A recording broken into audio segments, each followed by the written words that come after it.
So you're sitting on your couch after a long day at work, you're tired, you don't feel like cooking, and you think to yourself, you know what? I'm just going to order something quick. I'll keep it simple. Just get a burger and fries. Maybe $10 total. You open the McDonald's app or the Wendy's app, doesn't matter which one, and then something weird starts happening. First, there's a notification, free fries with any purchase over $15. Okay, well, you were already getting fries, so if you just add one more thing, you get another fries for free. That's a good deal, right? Then you see 20% off your order when you add a drink.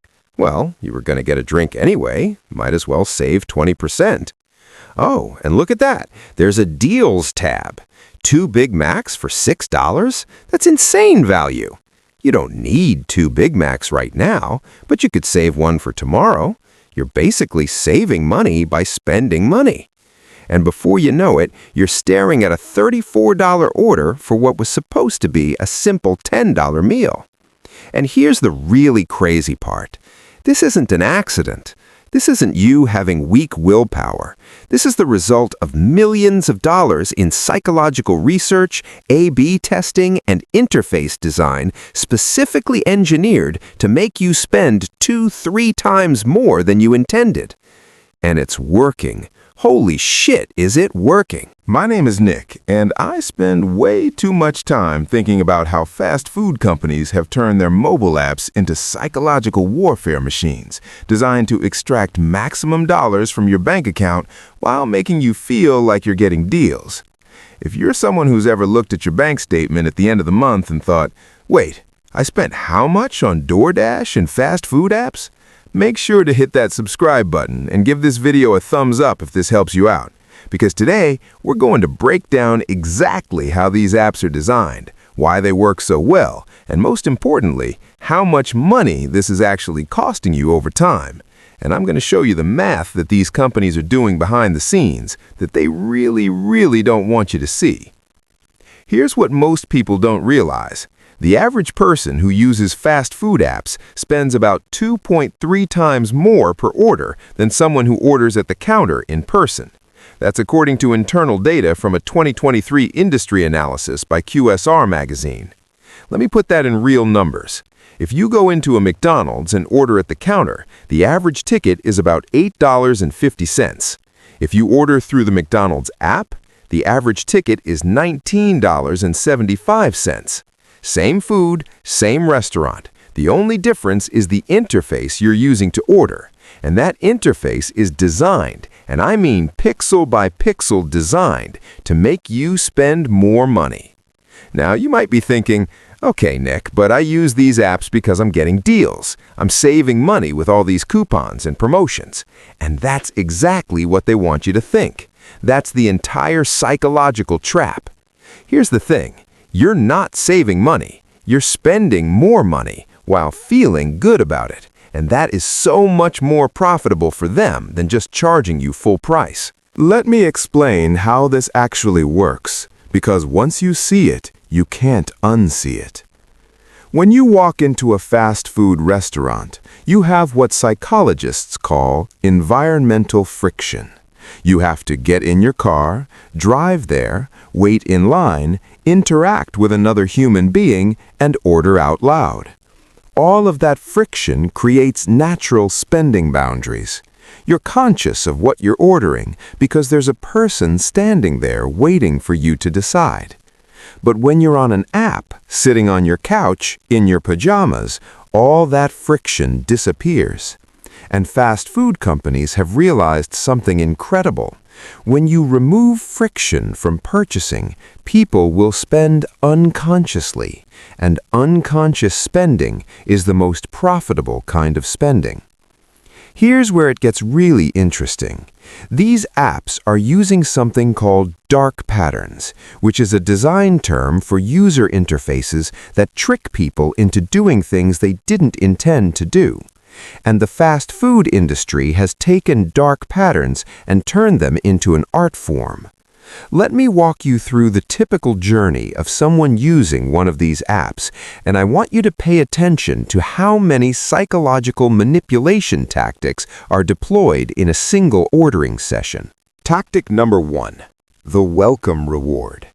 You open the app, and immediately, before you've even ordered anything, there's a notification, "Welcome back. Here's 50 points just for opening the app." This is called the endowment effect. They're giving you something for free, which creates a psychological obligation to reciprocate. Studies show that when people receive something, even something completely valueless like digital points, they feel compelled to give something back. And what you give back is a larger order than you intended. Tactic number 2, the artificial urgency. Next, you see today only 2 for 1 on breakfast items, with a countdown timer showing you have 4 hours and 23 minutes left. Except, here's the thing. If you opened that same app tomorrow, there would be a different today only deal with another countdown timer. The urgency is manufactured. They're using FOMO, fear of missing out, to make you order right now instead of thinking about whether you actually need food. A behavioral economics study from MIT found that people spend, on average, 31% more when they perceive a time-limited offer, even if the offer itself isn't particularly good.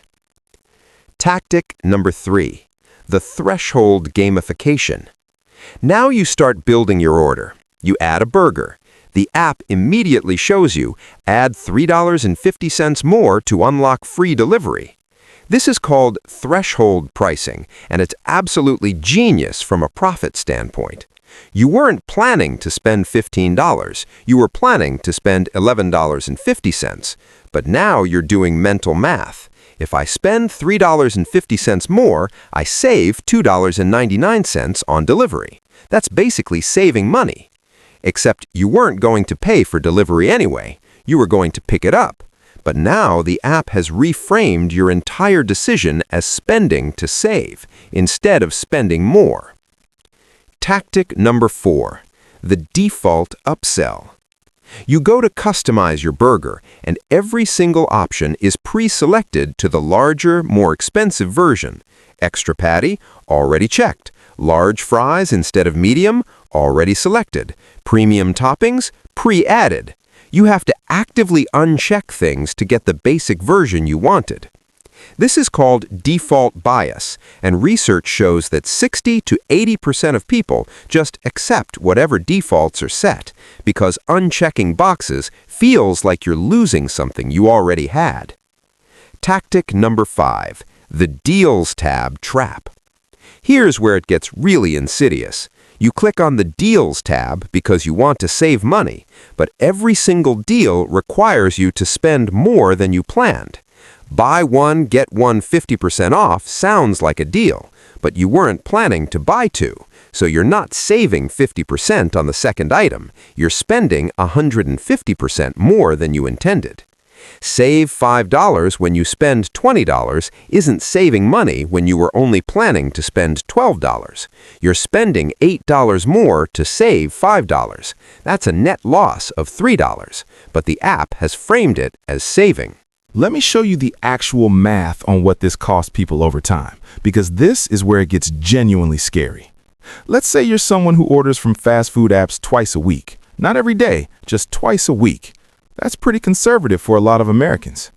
Without app manipulation, intended order, $10 per order. 2 orders per week times $10 equals $20 per week. $20 per week times 52 weeks equals $1,040 per year. With app manipulation, 2.3x multiplier. Actual order, $23 per order. 2 orders per week times $23 equals $46 per week. $46 per week times 52 weeks equals $2,392 per year. Annual difference, $1,352. You were spending an extra $1,352 per year because of app design. That's not counting the money you spend on delivery fees, tips, and service charges that you wouldn't pay if you picked it up yourself. And here's what really gets me.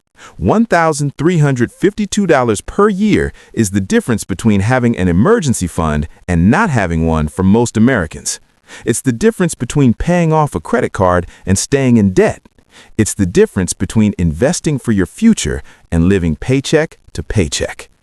But it doesn't feel like $1,352 because it's distributed across 104 small purchases.